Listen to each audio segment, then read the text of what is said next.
ইয়াত আমি সুবিধাটো কৰিছোঁ নেকি ৱেবছাইটৰ নাই কৰা যিয়ে নহওক আপোনালোকে যদি QR কোড এইটো স্ক্যান কৰে হু ইজ HBS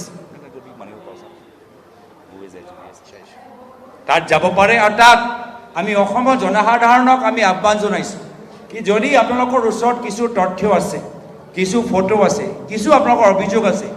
whoishbs.com ৱেবছাইটত গোটেইখিনি তথ্যবোৰ জমা কৰক আমি তাতে তাৰ পৰা তথ্যবোৰ লৈ যি যি অঞ্চলত আপোনালোকে আমাক অভিযোগ দিছে তাত আমি নিজে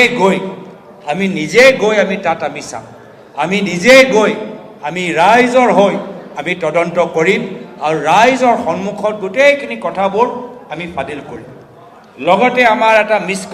মিছ কল নম্বৰো দিছোঁ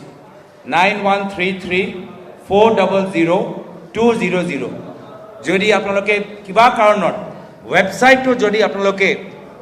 এক্সেছ কৰিব নোৱাৰে তেতিয়া আমাক এটা মিছ কল দিলে তেতিয়া আপোনালোকে গোটেইখিনি আপোনাক কলৰ যোগেদিও আমাক তথ্যবোৰ যোগাৰ আমাক কৰিব পাৰিব তো এই ধৰণৰ কথাবোৰ আজি ৰাইজক আজি তেওঁলোকে পেটে কথাখিনি পাতি আছে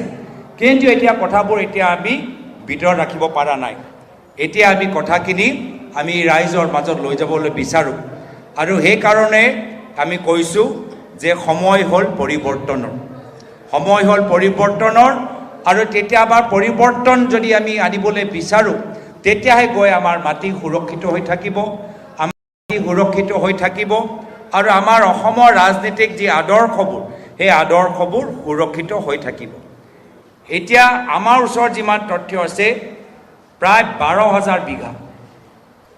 প্ৰায় অসমৰ ভিতৰত প্ৰায় 12,000 বিঘা মাটি মুখ্যমন্ত্ৰী নিজৰ পৰিয়ালৰ নামত য'তে ত'তে তেওঁ দখল কৰিবলৈ আজি সক্ষম হৈছে কম নহয় 12,000 বিঘা মাটি কেনেদৰে ক'ত নিয়মখিনি উলংঘ কৰি ক'ত নিয়মখিনি তেওঁলোকে কৃষিভূমি উদ্যোগ ভূমিলৈ লৈ গ'ল ক'ত তেওঁলোকে গোটেইখিনি চেঞ্জ কৰিলে গোটেইখিনি কথা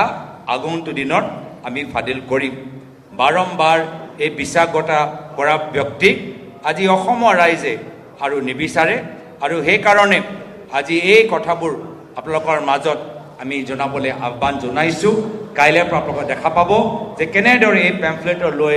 ৱেবছাইটৰ লৈ গীতৰ যোগেদি আমাৰ ভ্ৰমণ যোগেদি ৰাইজৰ মাজত এটা ব্যাপক চৰ্চা হ'বগৈ